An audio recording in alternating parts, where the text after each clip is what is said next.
Obviously, I'm concerned about whether inequality hurts our overall economic growth, and in particular, whether inequality undermines the ability of middle-class incomes to grow, because the distribution of growth matters as well as the level of growth. But to me, the biggest issue is that as we've seen this massive increase in the share of national income going to the very rich, that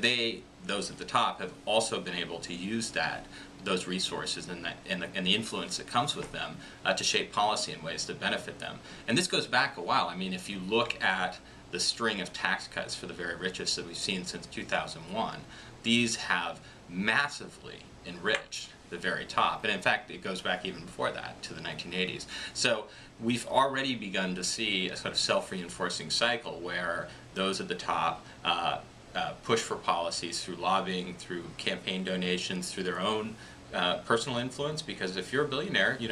or a millionaire, you're much more likely to get a hearing with a member of Congress. They push for policies that benefit those at the top, and then in turn that further increases the income and sway of those at the top. And so there are lots of people who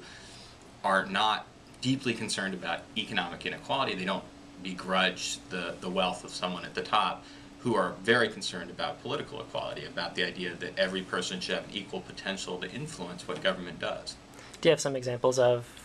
policy worries aside from more tax cuts up top? Well, tax cuts up top are a big one. Deregulation of financial markets was another big change that was driven by money. I mean, there's a great story that is not told in my book, Winner Take All Politics, and I sort of wish I'd known about it when I was writing with my co-author Paul Pearson, of before he was deposed as head of Citigroup, Sandy Weil had this big office, and in the office there was a plaque on the wall. It was about 4 feet wide, I guess, with etching on it, and the etching basically said, had a picture of Sandy Weil, and then it said, "Shatterer of Glass-Steagall,"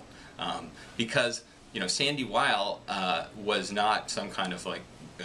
standalone entrepreneur that kind of innovated his way to prosperity. He was a guy who was at the top of one of the nation's most powerful institutions, and then pushed aggressively, with the support, it should be said, of a lot of Democrats, for changing this Depression-era banking law that made it impossible for him, prior to its repeal,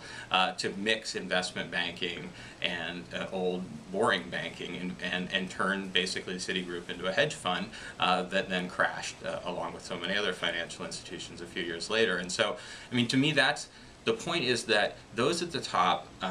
they are seeking, as are most businessmen and executives, they are seeking higher returns, but they don't only get higher returns through business ingenuity and